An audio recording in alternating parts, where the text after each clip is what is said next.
Actual lawyer, and there's no licensing requirements for holding yourself out as a lawyer, in Second Life. I could just declare myself a lawyer, in other words. Right. I haven't heard any official pronouncements by, bar committees, ethics committees, of whether this is, an unlicensed practice of law when you hold yourself out as a lawyer avatar in Second Life. So tell me about some of the crimes and conflicts that come up in these virtual worlds. By the way, if you're just joining us, think about this. Online, maybe you've never seen them. Maybe you are someone who plays in this world.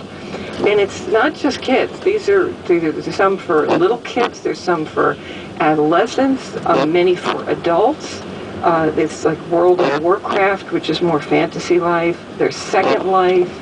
There's Free Realms and lots more. These are virtual communities online, and people live these alternate lives in them.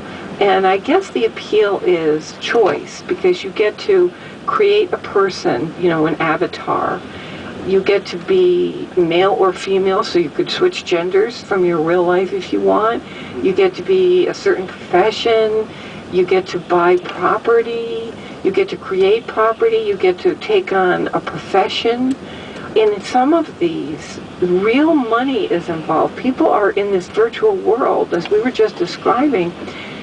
Someone will say, I'm going to be a developer. My avatar is going to be a developer, and I'm going to buy land in this virtual world, and I'm going to develop it.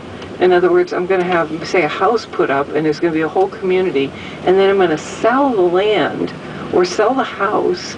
They're these, they're special dollars, but real money changes hands on this stuff. So you can make a profit in the real world based on selling stuff that doesn't really exist. So you can imagine, just as in these virtual worlds, that there are people who are criminals and grifters, and so they want to take advantage of other people and make money their way. Let's talk about some of the conflicts and the crimes that get committed in these virtual worlds. Again, there's an immense variety of things that happen. Part of the question is, when are the things that happen, are they actually crimes, or are they just representations of crimes, right? So the avatar isn't a person, obviously, and the virtual things, virtual land is not the same thing as real land. So, if you murder another avatar, that might be something that you're expected to do in the game. In World of Warcraft, people are, killing other avatars all the time, and they immediately come back to life. That's just the way the software is written.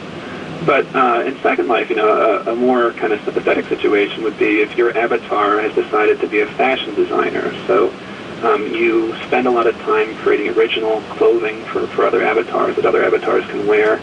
And you have a copyright interest. Second Life allows you to retain your copyright interest in the clothing that you create. And then imagine some other avatar comes along and figures out a way to duplicate the clothing design that you just made and sells it for Linden dollars, undercutting your price.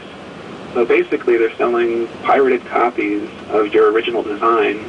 Right, this is the Lower East Side. Right, exactly. This is like Chinatown. Right out on Canal Street. Right. So it's a question of trademark and copyright infringement. And some of the lawsuits in Second Life that have been brought have been one person, who's represented by an avatar in Second Life, suing another, person who's represented by an avatar in Second Life for intellectual property infringement like this. But suing in the real world.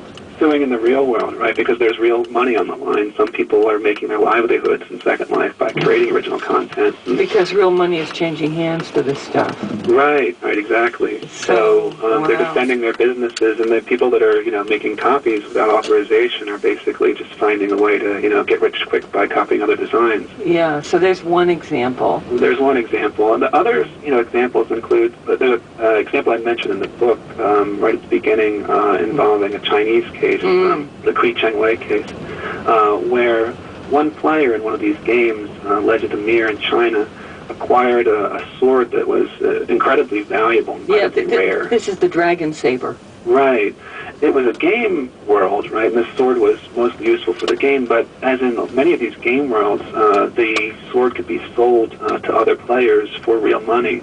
So this sword cost close to $1,000, which is quite a lot of money in China at the time. So this player lent his sword to his friend, who sold the sword for real money. And when the player complained about it, he went to the police first and said to the police, my sword was stolen.